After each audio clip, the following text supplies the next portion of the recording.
Muy bien, hermanos. Entonces, en el plan de lecciones que yo tengo y que les proporcioné, la lección de hoy es la penúltima de esa serie, Iglesias moldeadas según el Nuevo Testamento. Entonces, para que ustedes tomen en cuenta que estaremos hoy con la penúltima lección, Iglesias moldeadas por el Nuevo Testamento. Entonces, la clase de hoy, la número 6, organización y liderazgo en la iglesia, es el tema de nuestra lección de hoy. Organización y liderazgo en la iglesia según el modelo del Nuevo Testamento. Esto lo necesitamos remarcar y enfatizar. Nuestras clases que estamos teniendo en esta hora, estamos explorando lo que el Nuevo Testamento dice respecto a diferentes aspectos o temas doctrinales.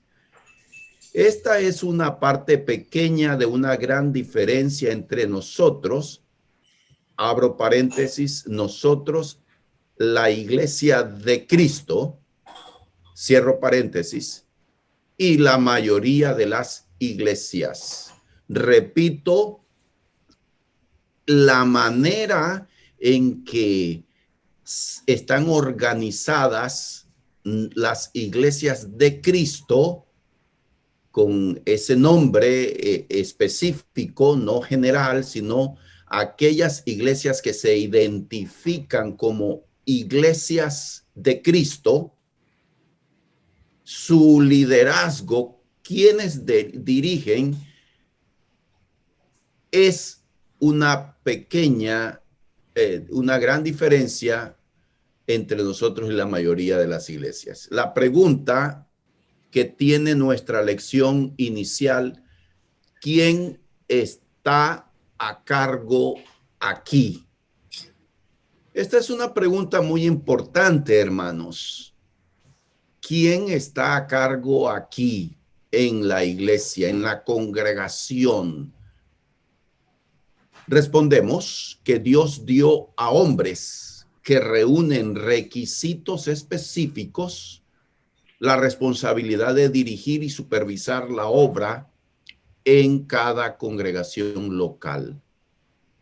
En ninguna parte del Nuevo Testamento uno encuentra a un pastor siendo el único líder de esa congregación.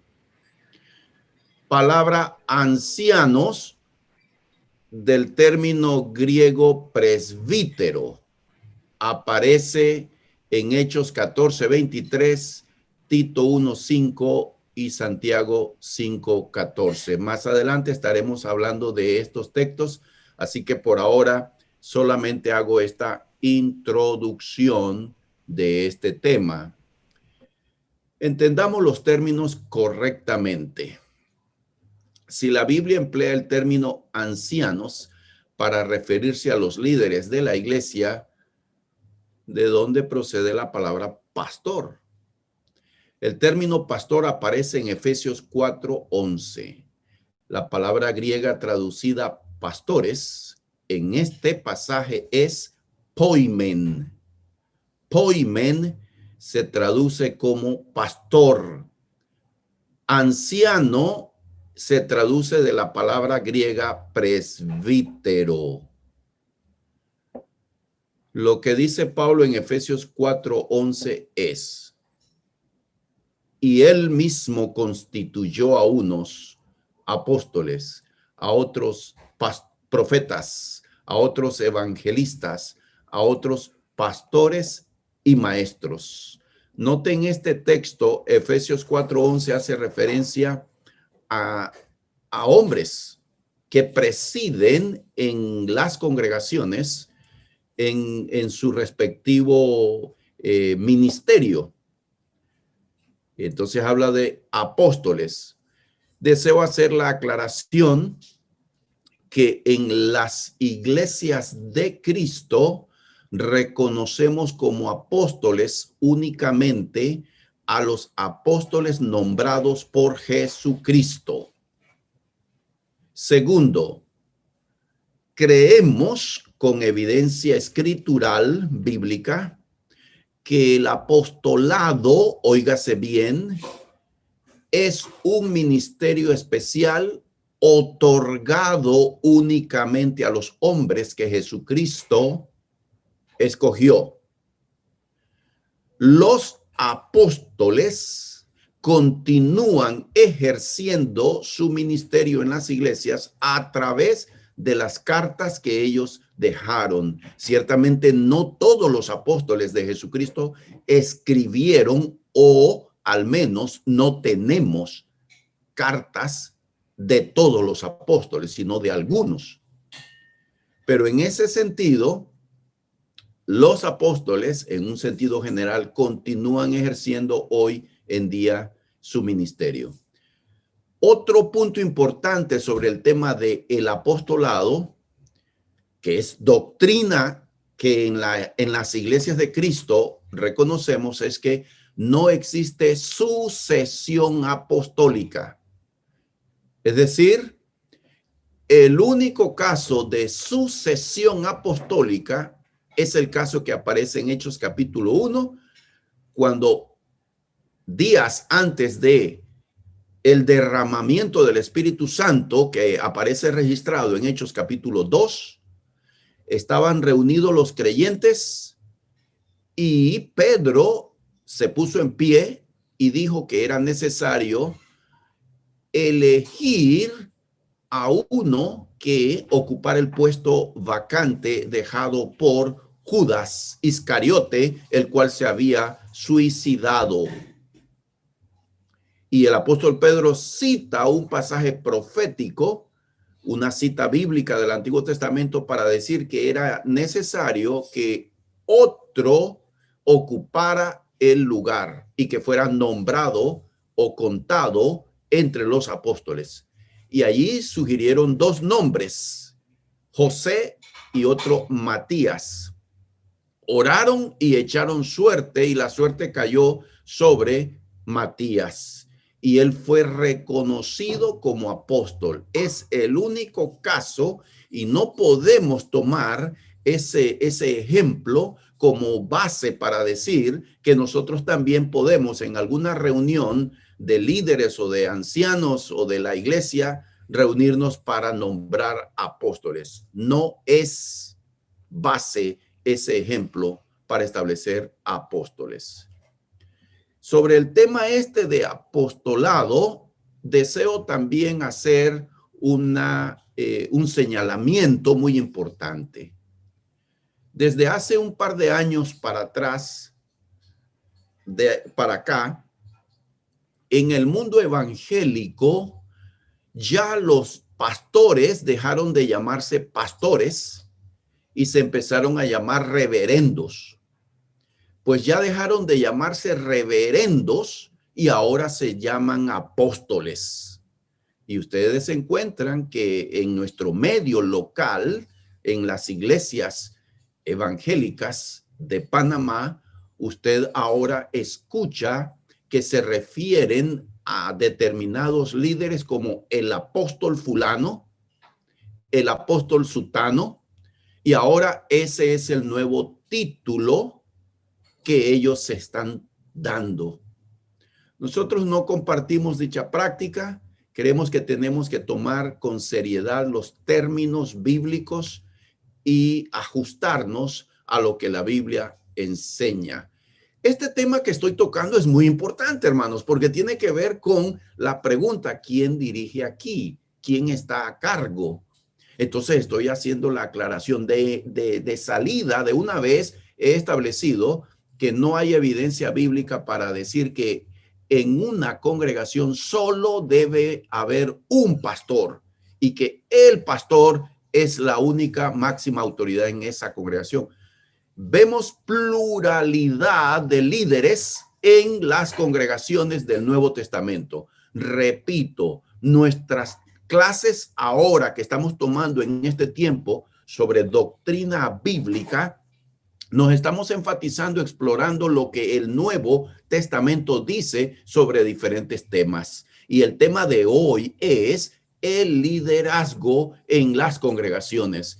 Y tratamos de ver qué dice el Nuevo Testamento, cómo las iglesias del Nuevo Testamento estaban organizadas. Notamos que en cada congregación había ancianos, llamados también pastores.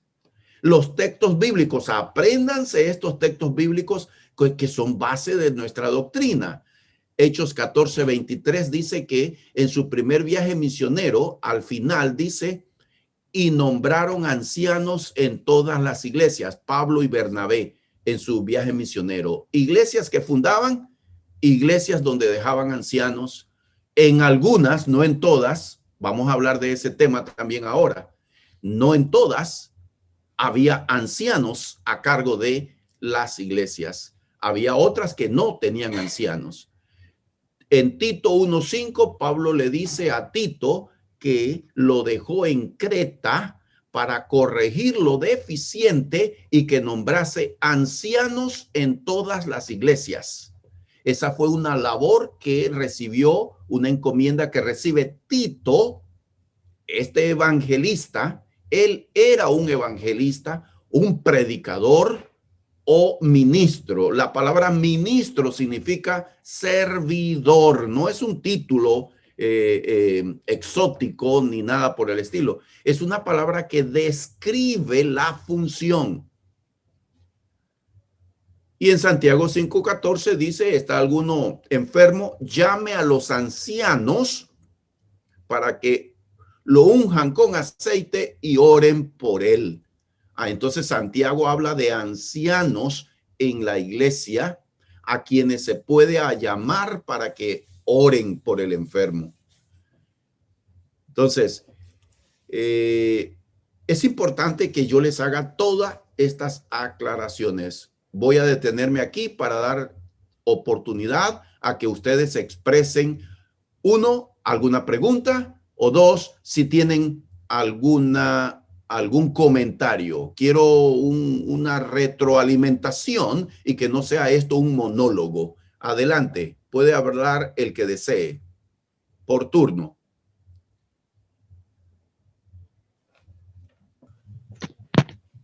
Hermano.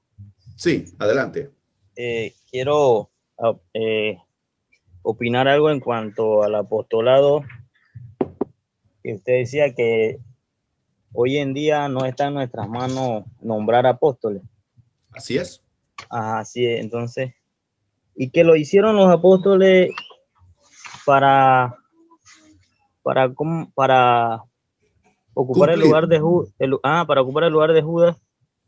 Pero ellos mencionaron allí, porque era un pasaje profético. Pedro lo cita.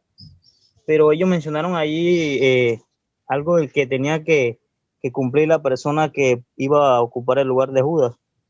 Los requisitos. Los requisitos. Que estuviera desde el bautismo hecho por Juan hasta que Cristo fue llevado en la nube al cielo. Así es. Entonces, hoy en día, ¿quién es esa persona que vio esto, que vio a Jesús ascender a los cielos y que estuvo desde el bautismo de Juan? No podría ser alguna persona hoy en día. Y ahí los requisitos nos los muestran. Exacto, precisamente Kenny, ese es uno de los argumentos bíblicos que nosotros damos para decir que no hay sucesión apostólica, porque los requisitos para ser apóstoles están claramente aquí en Hechos capítulo 1, donde dice en el versículo 21, Hechos 1:21, leo. Es necesario, pues, que de estos hombres que han estado juntos con nosotros todo el tiempo que el Señor Jesús entraba y salía entre nosotros, comenzando desde el bautismo de Juan hasta el día en que de entre nosotros fue recibido arriba, uno sea hecho testigo con nosotros de su resurrección. El apostolado tenía funciones y labores específicas y que Cristo mismo fue el que los estableció, y aquí se establece ser testigos, y dicen que tenían que ser testigos oculares. El requisito era que tenía que haber estado desde el momento en que Jesús se bautizó, todo el tiempo de su ministerio, su muerte, su sepultura, resurrección, y haber estado todo ese tiempo con ellos. Así que, claro, no sabemos por qué, de dónde. Ellos tendrán sus explicaciones, por qué ahora ellos usan esos términos apóstoles. Y en cuanto a lo de anciano, hermano, dijo que Tito 1:5, ¿verdad? Que el apóstol le dijo que se quedara allí y que nombrara anciano, ¿verdad? Así es. Ajá. Pero yo imagino que Tito y los apóstoles estaban en un lugar, un pueblo, demoraban mucho tiempo ahí, y ellos observaban a las personas que por lo menos iban a nombrar, si cumplían con los requisitos que lo dice Timoteo, que cuando habla de obispo y diáconos, cuáles eran los requisitos que necesitaba una persona para ser un anciano. Entonces imagino que ellos lo nombraban al ver cómo era el comportamiento de cada persona. Claro, ahora vamos a estar hablando de esos requisitos más adelante. Vamos a detenernos en ese tema. Ok, hermano, gracias. Sí, gracias. ¿Alguien más, por favor? Pregunta o comentario rápidamente para que esto no sea un monólogo. Buenas tardes. Buenas Hermano, tardes. bendiciones. Igualmente, Luis. Tengo una consulta para usted. Adelante. Usted se refirió al medio local y que hemos visto congregaciones que tienen programas televisivos. Sí. Y me llama mucho la atención a mí, todo el tiempo me ha llamado la atención cuando veo un ministerio donde uno de los líderes se hace llamar apóstol, que hace milagros televisivos, y eso, no sé, pero francamente pienso como que juegan con la fe de las personas, o eso es arreglado. Yo creo que usted me diga cómo usted lo ve, porque cuando lo he visto, tocan a las personas, las sanan inmediatamente y todo es milagroso. Sí. ¿Tendrán esos personajes ese poder que ellos presentan ahí? No, lastimosamente tengo que decirlo. Hay muchos mercaderes de la fe, muchos falsos profetas. Estos hombres que hacen negocio de la fe y que se autodenominan apóstoles y que dicen que tienen milagros, pueden hacer milagros. Lamentablemente no es así. Nosotros sí creemos, repito, nosotros sí creemos que Dios es el Dios de lo imposible, y sí oramos por nuestros enfermos y por diversas situaciones difíciles pidiendo la intervención milagrosa de Dios. Pero el tema de los dones milagrosos que el Espíritu Santo otorgaba cesaron. Tuvo su propósito cuando el Espíritu Santo otorgó diversos dones extraordinarios y se cumplieron en el primer siglo. Hubo un mecanismo, una manera en que se recibían esos dones, y precisamente, escúchese bien, se requería de que un apóstol hiciera oración imponiendo las manos sobre el cristiano para que el Espíritu Santo otorgara dichos dones, sea hablar en lenguas, el don de hacer milagros, el don de interpretación de lenguas, don de sanidades. Esa lista de dones que enumera Pablo en Primera de Corintios capítulo 12. Se necesitaba, óigase bien, que un apóstol impusiera las manos y orase para que este creyente recibiera alguno de esos dones. Muerto el último apóstol, que fue el apóstol Juan, cesaron los dones milagrosos. Nunca fue el plan de Dios que los dones extraordinarios o llamados dones milagrosos fueran permanentes. Dios es un Dios de planes y Dios tenía propósitos para ello. Podemos y me gustaría tocar este tema extensamente en otra lección. Muy bien. Entendamos los términos correctamente. Si la Biblia emplea el término ancianos para referirse a los líderes de la iglesia, ¿de dónde procede la palabra pastor? Esto ya lo tocamos, ¿verdad? Sí, ya. Vamos a bajar. Panorama completo de la organización de la iglesia. Avanzamos en nuestro estudio bíblico. ¿Quién está a cargo aquí? ¿Quiénes son los que presiden o dirigen en una congregación? Según el Nuevo Testamento, había ancianos, pero no en todas las iglesias. Vamos a hablar de ese tema. ¿Cuál forma de gobierno debe estar presente en la iglesia de Jesucristo? ¿Nos ha dejado Dios tomar esa decisión?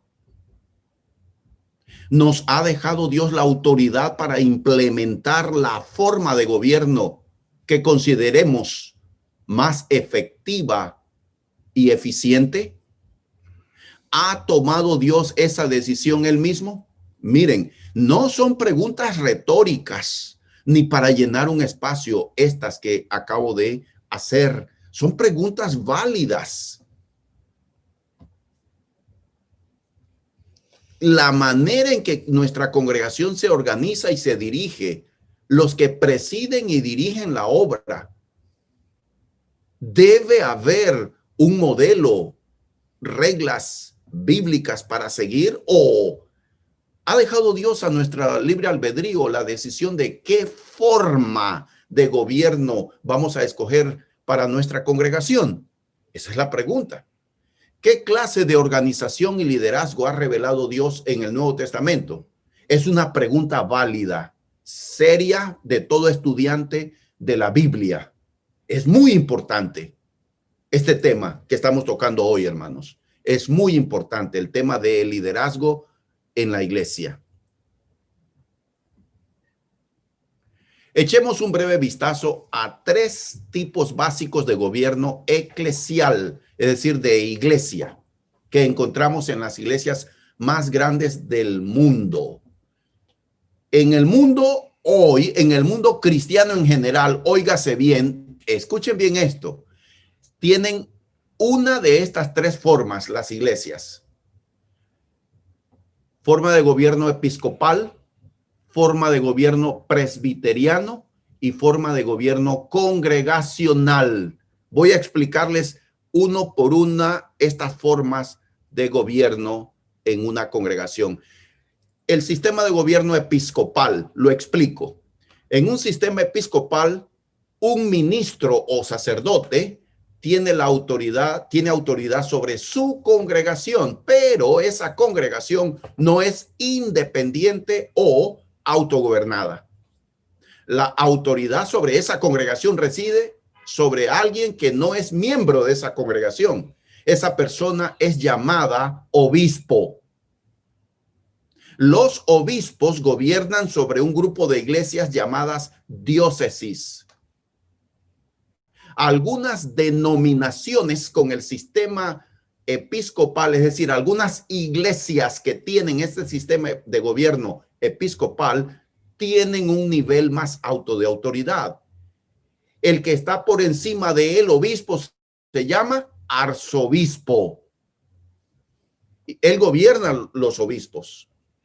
En este sistema de gobierno, los de bajo nivel nada tienen que decir en la escogencia de sus líderes.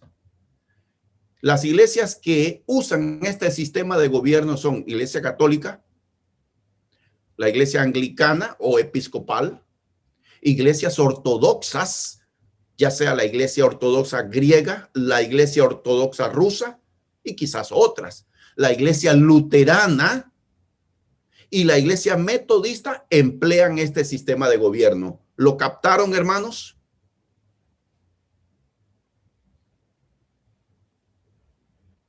Pregunto.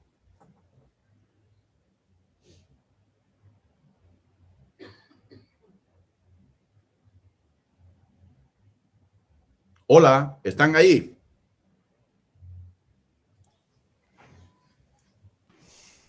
¿Estamos? Sí, hermano. ¿Captaron este sistema de gobierno? ¿Lo captaron bien? Correcto. Ok. ¿Qué palabra utilizarían para definir este sistema de gobierno? En lo personal pienso que esto es un poquito complicado porque todo se centra en esa persona y llega a un punto que la congregación como tal, porque lo he vivido, empieza a tener temor de la persona en vez de el temor a Dios por su autoridad tan grande. Muy bien. Es mi opinión. Ok, gracias. Entonces aquí tenemos que nosotros, que la mayoría fuimos parte de la Iglesia Católica, vemos que este es el sistema de gobierno, ¿verdad? En las iglesias. Los miembros de la parroquia, ¿pueden ellos elegir al párroco? No. Eso es autocrático. Ajá. Llega el párroco nombrado. El párroco depende de un obispo. El obispo de la hermano, diócesis. parece como si fuera similar a una monarquía, donde hay un rey, la máxima figura, una pirámide. Es que si yo pudiera, en este momento no lo tengo, pero si yo les pusiera en comparación a la par cómo era el gobierno, el imperio romano, escúchense bien, el imperio romano tenía este nivel de jerarquía. Correcto. Y venía como una pirámide, este sistema de gobierno, con compartimientos, venía descendiendo. Y ustedes, como si fuera por clases. Exacto, y ustedes pueden ver que estas iglesias se dirigen de esa manera. Continúo. Sistema de gobierno presbiteriano. Les hablé de que hay 3 formas de gobierno. Acabamos de hablar de forma de gobierno. ¿Cómo se llama el anterior? Episcopal. Vamos con el segundo sistema de gobierno en las iglesias, el presbiteriano.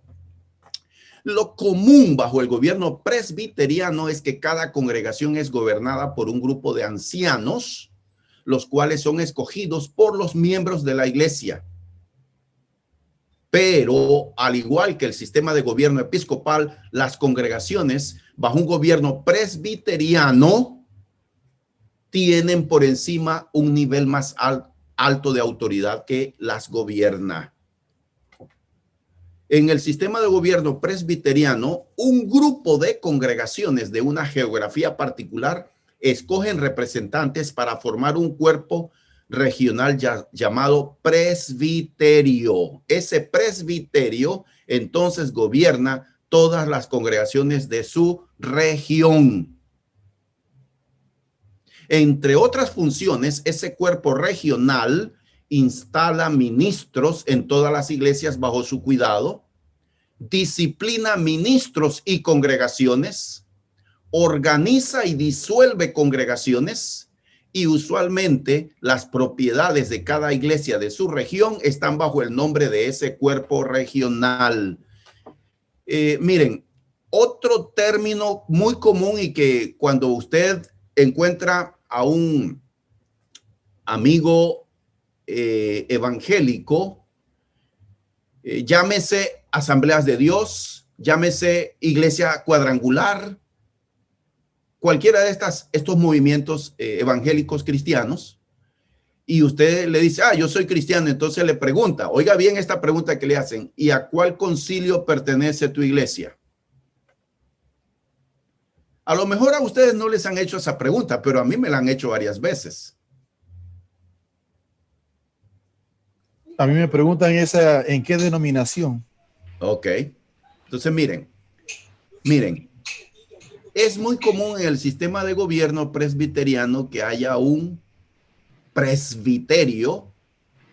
Es un cuerpo de líderes formados por los líderes de cada congregación y forman este comité llamado también concilio.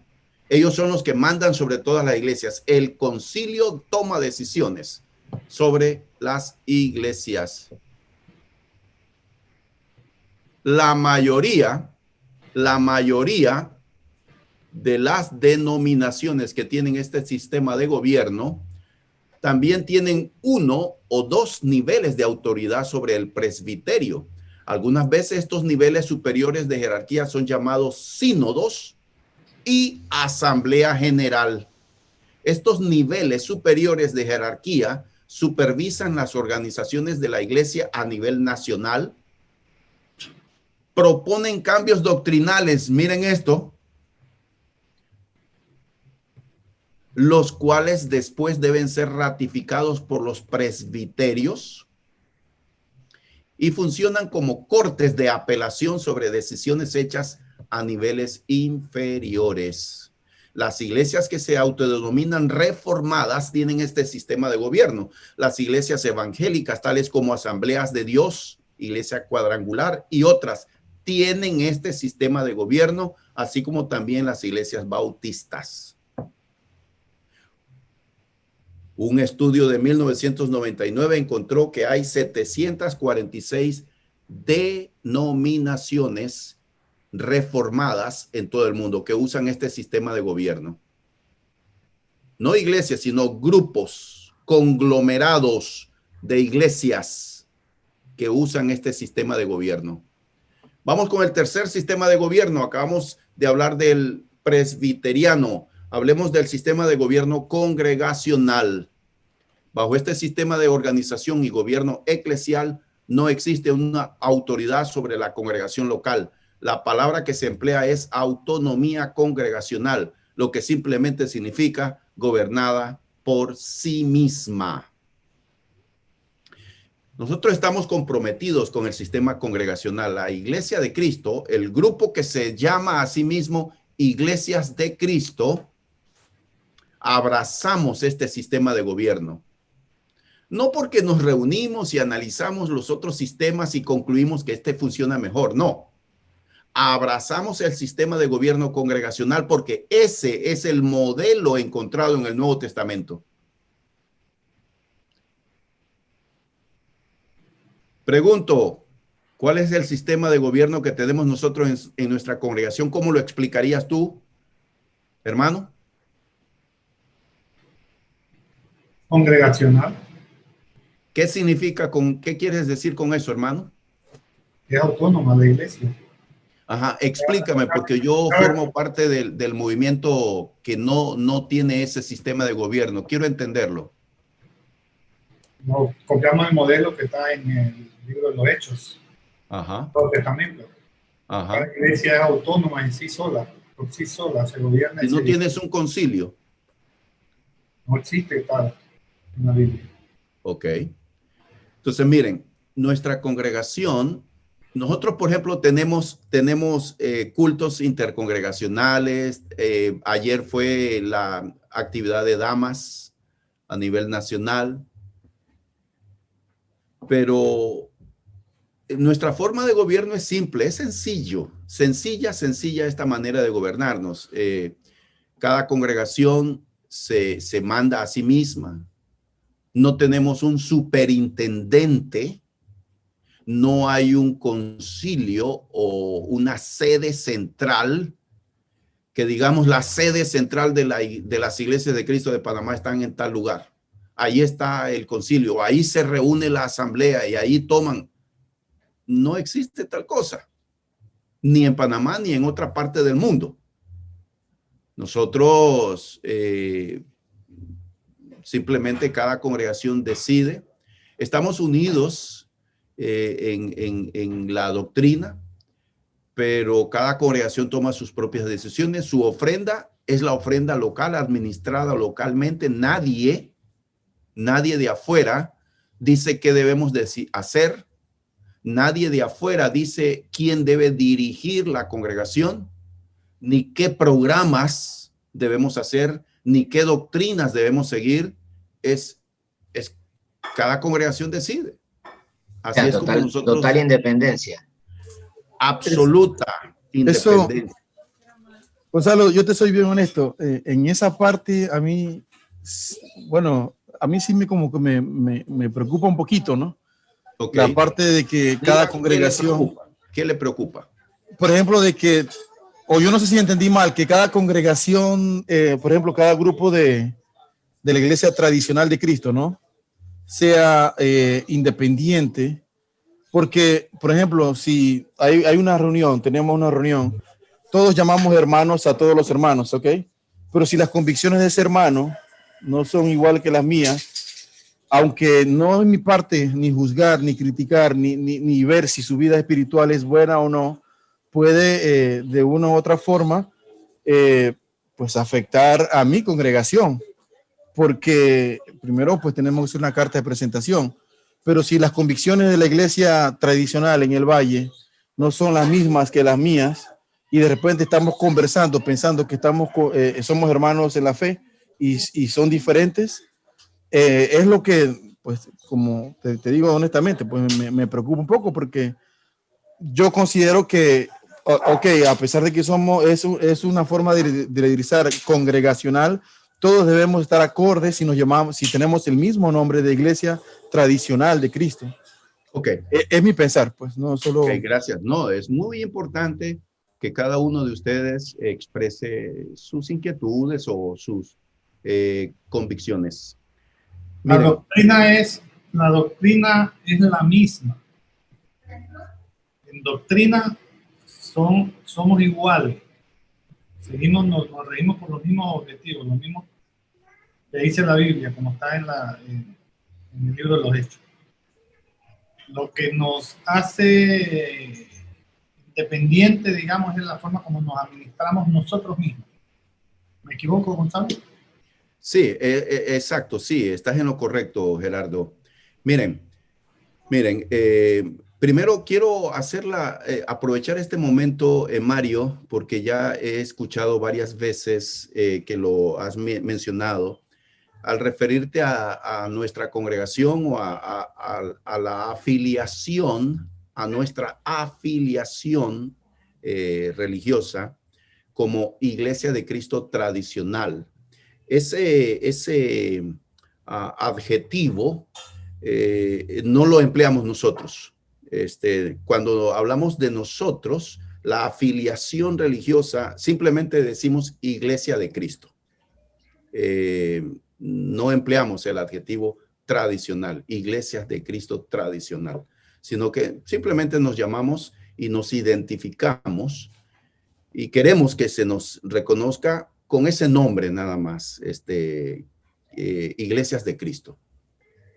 Segundo, cada congregación, cuando una congregación introduce un elemento doctrinal que se sale del cuerpo de convicciones que tenemos todas las iglesias de Cristo, entonces aquí lo que se hace es un proceso. Primero, uno se entera que en la iglesia de Cristo de tal lugar están practicando tal cosa. Y entonces lo que nosotros hacemos es llamar a los que están presidiendo en esa iglesia y les decimos, hermano, cuéntenos, estamos oyendo que ustedes están practicando tal cosa. Entonces nosotros, si nos dicen, sí, esto es lo que creemos, tratamos de ponernos de acuerdo, y si nosotros decimos, mira, hermano, sencillamente esa doctrina no la compartimos y es muy delicado eso que están introduciendo ustedes. Lo que ocurre al final, lastimosamente, escuche bien, hermano Mario y todos, lo que ocurre al final, si en esa congregación que han introducido una práctica que es evidentemente o que no la compartimos, digamos así, que esa doctrina no es lo que tenemos, Sencillamente nos separamos y hay un corte de comunión. Pero esta no es una decisión que se toma en un concilio, sino que es una decisión de cada congregación, donde yo me reúno con ustedes y les digo, mira, hermanos, hemos descubierto y hemos conversado con los hermanos de tal congregación y resulta que ahora ellos tienen pastoras. Resulta que ahora en esa iglesia, la esposa del hermano que dirigía, ahora ella es la que dirige y ella se llama la pastora. Y ya nos sentamos y le dijimos que no compartimos eso. Sin embargo, ellos persisten en esa práctica. Entonces nosotros, nuestra congregación, por recomendación de nosotros los que presidimos, decimos, ok, a partir de ahora nosotros no vamos a tener comunión con esa congregación. Y sencillamente pues se ha salido de lo que es el orden de doctrina, del conjunto de doctrinas que nosotros compartimos. Así es como se maneja estos casos, hermano Mario. Amén. Gracias. Muy bien. Comprometidos, entonces, servidores en la iglesia local. De este tema vamos a seguir hablando, Mario y hermanos, porque Mario también dijo algo que es muy importante, hermanos, y escuchen bien esto. No podemos andar alegremente llamando hermano a todo el que viene de una iglesia X. Escuchen bien eso, hermanos. ¿Se acuerdan que en la primera lección, oigan bien, en la primera lección de esta serie yo les hablé del ecumenismo? Yo les hablé de esa idea de que bueno, todas las iglesias son buenas, todos los caminos conducen a Roma, no importa la iglesia donde tú vas, con tal de que estés en el camino. Hermanos, me perdonan, pero yo no creo eso, no enseño eso y no comparto esa mentalidad. Creo que la doctrina es importante. Creo que las convicciones y las prácticas que tenemos son importantes y no podemos tomar a la ligera ni superficialmente ni llamar hermano alegremente a cualquiera que venga de cualquier iglesia. Tenemos que tener mucho cuidado. Esa es mi convicción, hermanos. Por eso algunas veces cuando llega alguien de una iglesia que no es iglesia de Cristo, yo sencillamente digo, nuestro amigo ha llegado. Tengo que conocer personalmente, tengo que explorar y comprender qué cree para ver si nos identificamos como hermanos.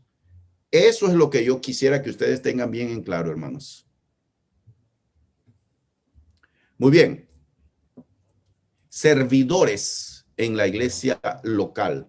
En el Nuevo Testamento encontramos que hay ancianos, hay diáconos, hay evangelistas, también llamados predicadores, y maestros. Tomen nota. La pregunta inicial que establecimos en esta lección es, ¿quién está a cargo aquí? ¿Se acuerdan? ¿Quién está a cargo aquí en esta congregación? Según el modelo del Nuevo Testamento, usted explore, usted tome su tiempo y lea Hechos, lea las cartas. Usted encontrará que en cada congregación había ancianos, aunque no en todas, y voy a hacer esa aclaración, porque también había otro sistema de gobierno cuando no había ancianos, que podría ser un sistema de gobierno temporal, mientras se nombran ancianos. Hay diáconos, hay evangelistas o predicadores y maestros. Estos son los que están al frente de la congregación. Primera de Timoteo, Filipenses capítulo 1, versículo 1. Lean conmigo rápidamente, Filipenses 1:1. Oigan, si quieren tomar café, tomen café para que nadie se me duerma, por favor, porque si no estoy viéndolos, tengo miedo de que ustedes se me estén durmiendo. Filipenses 1:1. Pablo y Timoteo, siervos de Jesucristo, a todos los santos en Cristo Jesús que están en Filipos, con los obispos y diáconos. Miren, obispos y diáconos, presidiendo en la iglesia de Filipos. Primera de Timoteo, capítulo 3, del versículo 1 al 13. Entonces aquí da instrucciones sobre los ancianos. Primera de Timoteo 3, 1 al 13. Palabra fiel: si alguno anhela obispado, buena obra desea. Pero es necesario que el obispo sea irreprensible, marido de una sola mujer, sobrio, prudente, decoroso, hospedador, apto para enseñar, no dado al vino, no pendenciero, no codicioso de ganancias deshonestas, sino amable, apacible, no avaro, que gobierne bien su casa, que tenga a sus hijos en sujeción con toda honestidad, pues el que no sabe gobernar su propia casa, ¿cómo cuidará de la iglesia de Dios? No un neófito, o sea, recién convertido, no sea que envaneciéndose caiga en la condenación del diablo. También es necesario que tenga buen testimonio de los de afuera para que no caiga en descrédito y en lazo del diablo. Note los requisitos para ser obispo, anciano o pastor, que no son tres títulos diferentes ni son tres posiciones de liderazgo distintas en la iglesia. No, es la misma función. Son tres palabras que describen ya sea a la persona, su carácter o su función. Ancianos, obispos y pastores. Aquí menciona una lista de requisitos que deben llenar estos hombres. Y yo voy a ir más adelante sobre estos requisitos. Miren, por ejemplo, rápidamente, hermanos. Para ser un anciano, obispo o pastor en la congregación, el primer requisito está en el versículo 1. ¿Cuál es ese primer requisito, hermanos? Versículo 1.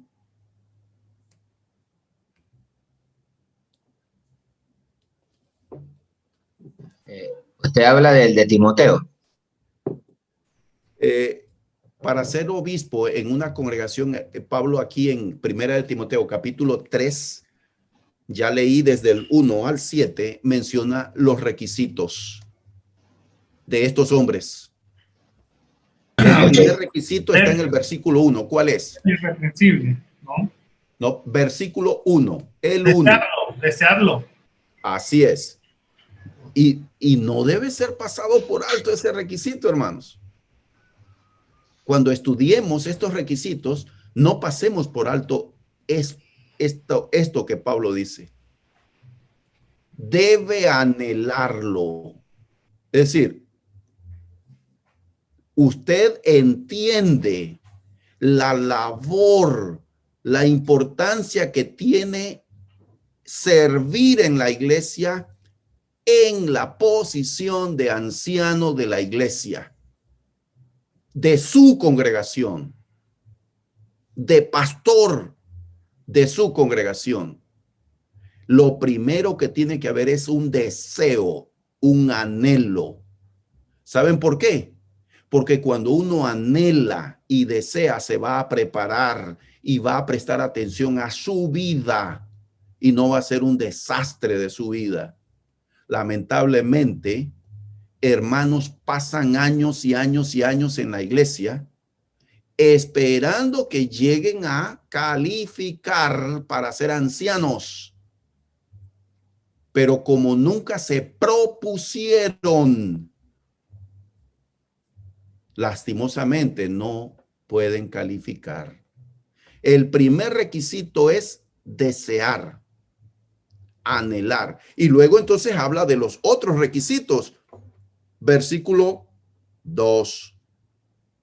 Irreprensible, es decir, que no dé motivos para ser reprendido. No está hablando de una vida intachable, no habla de intachable, habla de irreprensible. Es una vida que no da motivos para ser llamada fuertemente su atención. Para no ser cuestionado. Exacto. Marido de una sola mujer. Es decir, que si yo ya me divorcié, si me he vuelto a casar, aquí este es un tema muy delicado porque tiene que ver con el modelo de mi vida.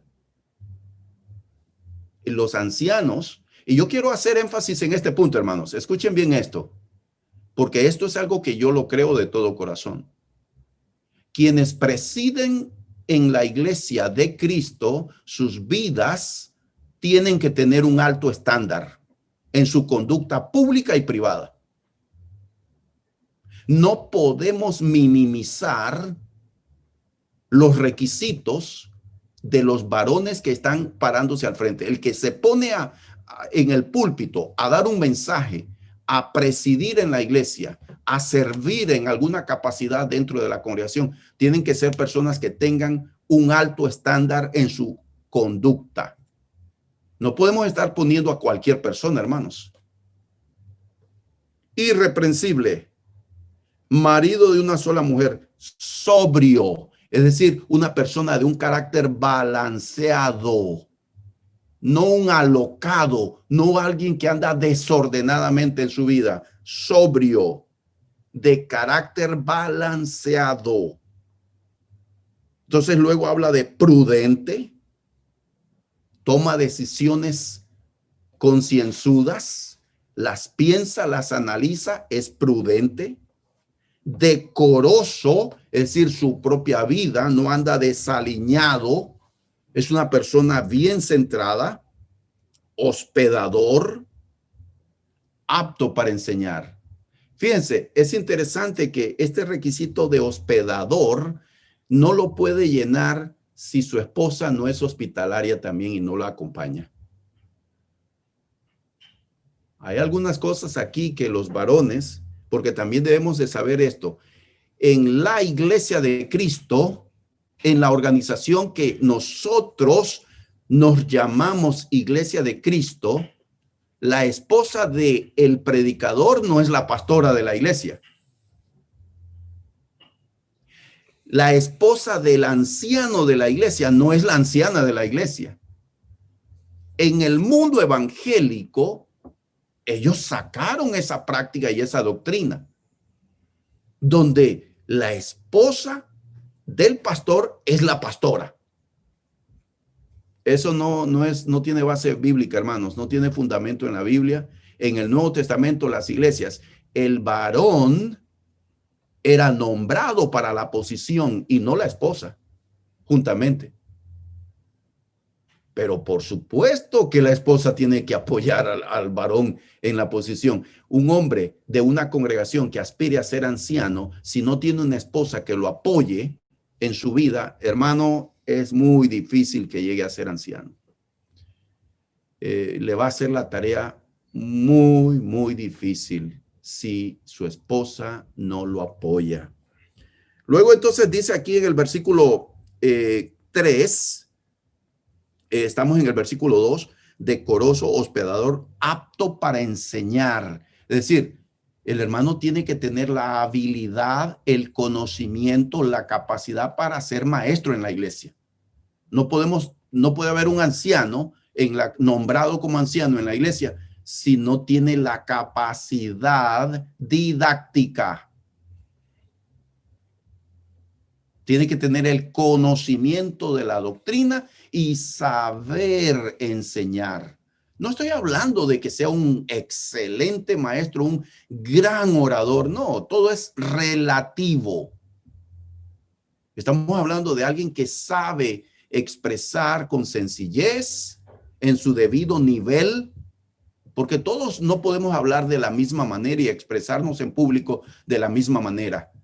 Todos somos distintos, pero el anciano, cuando él se para a dar una clase, sabe enseñar, habla con lógica, con coherencia, tiene fundamento bíblico y lo sabe explicar. sabe transmitir la enseñanza. Eso es lo que dice ahí, apto para enseñar. Dice el 3, no dado al vino. En nuestros días diríamos una persona que no esté de vez en cuando tomándose sus traguitos, no es apto para ser anciano en la iglesia. ¿Puedo hacer una consulta en cuanto a eso? Adelante. Pues sí, ya que hiciste el tema, entonces sería si yo en mi casa deseo tomarme 2, 3 cervezas, entonces, pues digo, eso no como refresco, o no me hace ningún efecto, no me marea, nada. ¿Cuál es la posición de la iglesia entonces? Excelente, muy buena pregunta, muchas gracias. Me da la oportunidad para tocar ese tema entonces, ya que también es el tema que estamos hablando aquí, los requisitos para ancianos. Muy bien, miren, nosotros creemos que hay un principio que hay que seguir en Primera de Corintios. Busquen conmigo, por favor. Busquen conmigo en Primera de Corintios.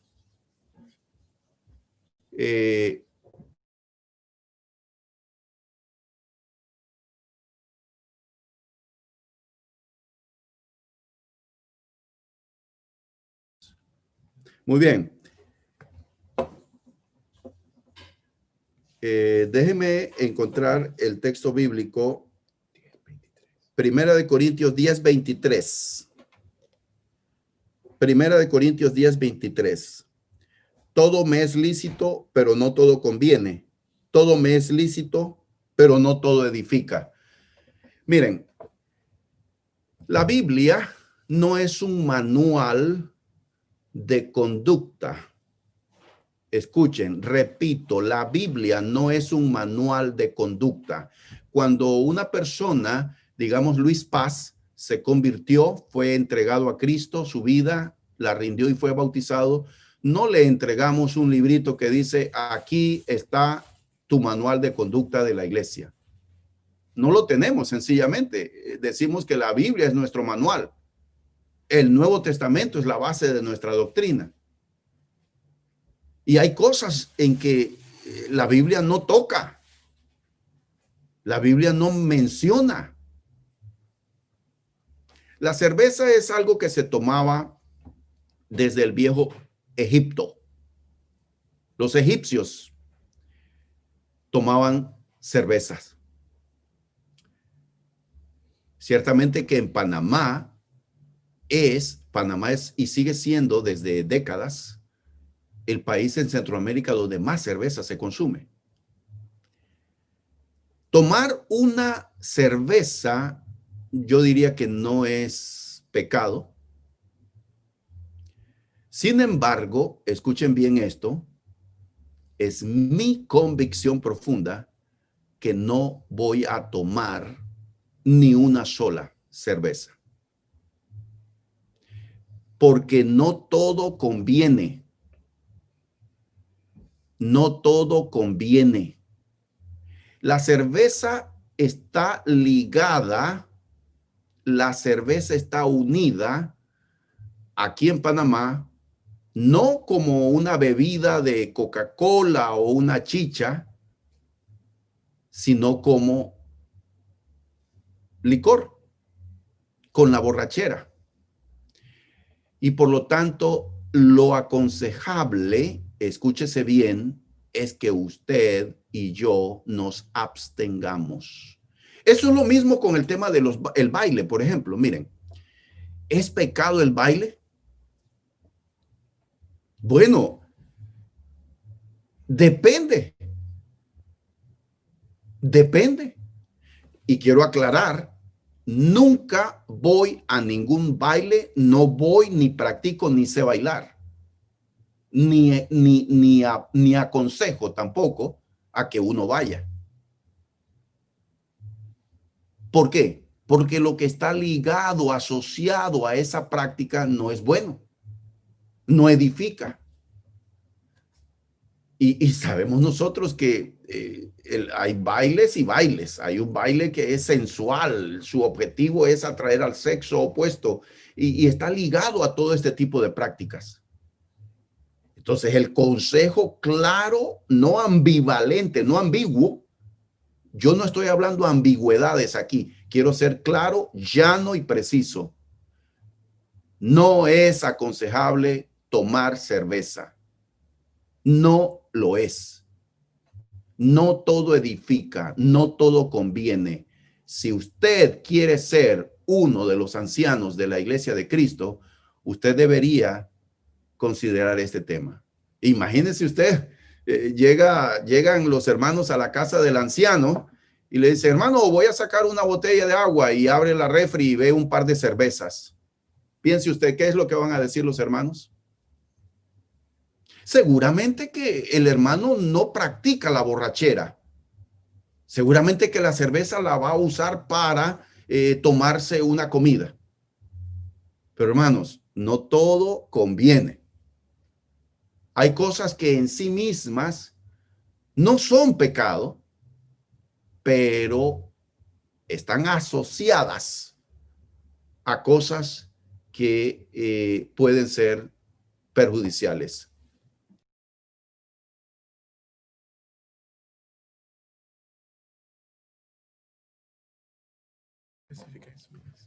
Ok, cuando hablo de bailes me refiero a cualquier tipo de lugar, no a discotecas, sino a salones de bailes, allá el pindingo que hay allá en el jorón del pueblo.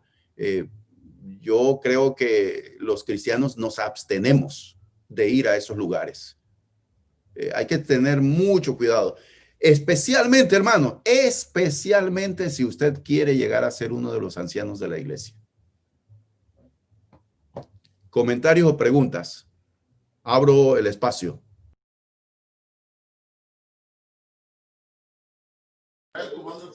Lo mismo aplica con el vino. Ok, el vino, todo depende entonces, porque estamos hablando de otra cosa. Culturalmente en Panamá, ¿se asocia el vino con la borrachera? No. No. ¿Se asocia con un plato de comida? Sí. Si me ven tomando una copa de vino con un plato de comida, ¿van a decir que yo estoy emborrachándome? No. Es que estamos hablando, hermanos, de cosas como ya dije, hermanos. Usted, si se toma una botella, una lata de cerveza, ¿es pecado? Yo digo que no. Sin embargo, prefiero no hacerlo porque no es conveniente. Este principio que les acabo de leer de 1 Corintios 10:23, todo me es lícito, pero no todo conviene. Todo me es lícito, pero no todo edifica. Aquí Pablo establece una regla que debemos aplicar para cualquier cosa de que tengamos duda. ¿Puedo hacer tal cosa? Entonces usted se pregunta, se hace estas preguntas. Ok. Yo quería decir un comentario sobre este tema, porque una frase que se me quedó, que fue un lugar muy extraño donde lo oí, en la escuela, el cuidador del área de la escuela, que él siempre está los fines de semana y él cuida de las cosas, pues, estaba hablando con unos muchachos, y yo escuché, ahí no estaba en la conversación ni nada, pero uno de los muchachos, porque ya eran graduados, y les preguntan, ¿usted qué piensa sobre tomar?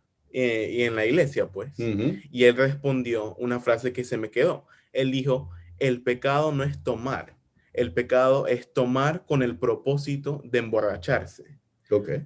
Y me parece muy interesante, porque es cierto, quizás no es en sí malo tomar una cerveza cuando uno quiere, pero tampoco es bueno dejarse en situaciones que lo lleven a la borrachera. Por ejemplo, después de un día cansado en el trabajo, tomarse una sidis que para calmarlo quizás puede llevar a tomarse otra, y eso puede llevar a situaciones. No creo que en sí, y esa frase me gustó porque tiene mucho sentido. Claro. Es el propósito con el que uno tiene. Si uno tiene simplemente con la comida, no tiene nada de malo, pero Claro. nunca es llevarse con el gusto. Sí, entonces miren, aquí tenemos este principio bíblico. Es el apóstol Pablo el que está dando este principio y tenemos que tomarlo. Otro principio que quiero compartir con ustedes en esta misma línea de pensamiento es Primera de Tesalonicenses capítulo 5. Primera de Tesalonicenses capítulo 5. En el versículo 22. Miren el 21 y 22. Pablo está dando reglas generales a los cristianos. Primera de Tesalonicenses 5:21 dice: examinadlo todo, retened lo bueno, absteneos de toda especie de mal. Noten, este es como un principio general. Y la explicación que yo aprendí de este versículo, que me parece razonable, acorde con el espíritu de lo que el apóstol está diciendo ahí, es que tengan cuidado con asociarse o tener en su vida algo, alguna cosa, alguna práctica que esté asociada con el mal.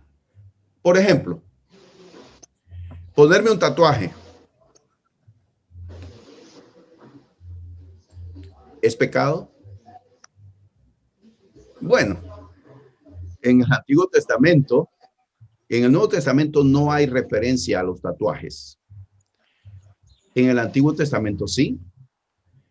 Las marcas que se hacían los paganos eran parte de su culto, el culto a sus dioses en sus religiones, en sus creencias. Y lo mismo también si uno se pone a ver el origen de los tatuajes en estos países asiáticos, se tatuaban en estos pueblos, en estas tribus asiáticas, para espantar los espíritus, como una manera de repeler fuerzas espirituales. Entonces, estaba asociado con estas creencias. Hoy en día, la gente se pone tatuaje, y es muy popular, como algo estético, algo que quieren hacer, que se ve chévere. Es como una moda, como una moda. Una moda. ¿Es pecado tatuarme? Si usted me hace esa pregunta, yo le diría no, pero yo no lo hago. Y que nadie de mi entorno se le ocurra ponerse un tatuaje. No está asociado con cosas edificantes. Entonces, es necesario abstenernos de toda especie de mal. Miren el principio general. Nosotros tenemos que darle la aplicación práctica a ese principio general. ¿Todo me es lícito? Soy libre en Cristo, sí, pero no todo conviene. Oh, sí, no me conviene.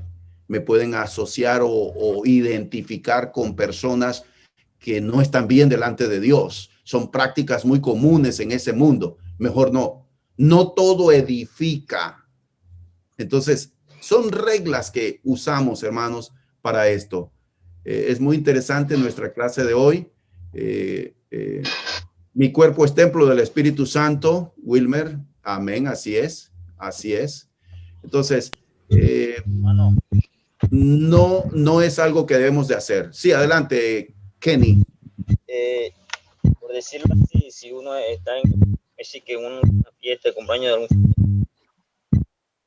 yo soy libre por decir, los familiares de uno hoy no todos son cristianos, entonces uno que otro inventa cerveza y están ahí, y uno está ahí por como familia acompañándolos a cantar el dulce o algo así. Ajá. Uno puede ser libre de cerveza, uno toma, pero ellos están allí mirando nuestra manera de actuar. Así es. Entonces, nosotros como deberíamos de buscar de que nuestras actitudes sean las mejores para traerlos a ellos a Cristo.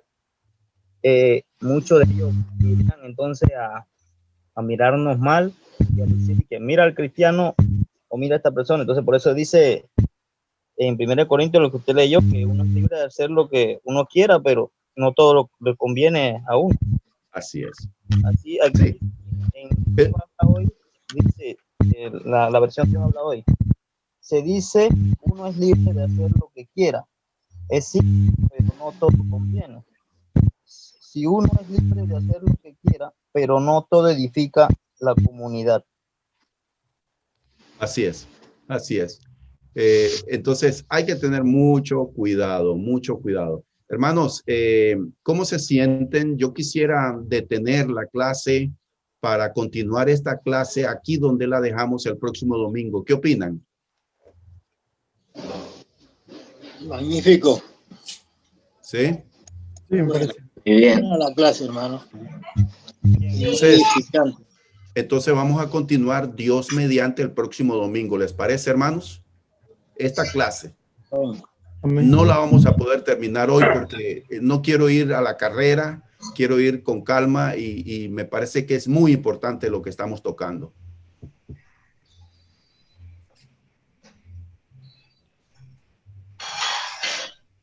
Muy bien, entonces vamos a despedir la oración. Oigan, quedaron ahí como en silencio, algunos quedaron ahí muy pensativos con lo que estamos hablando.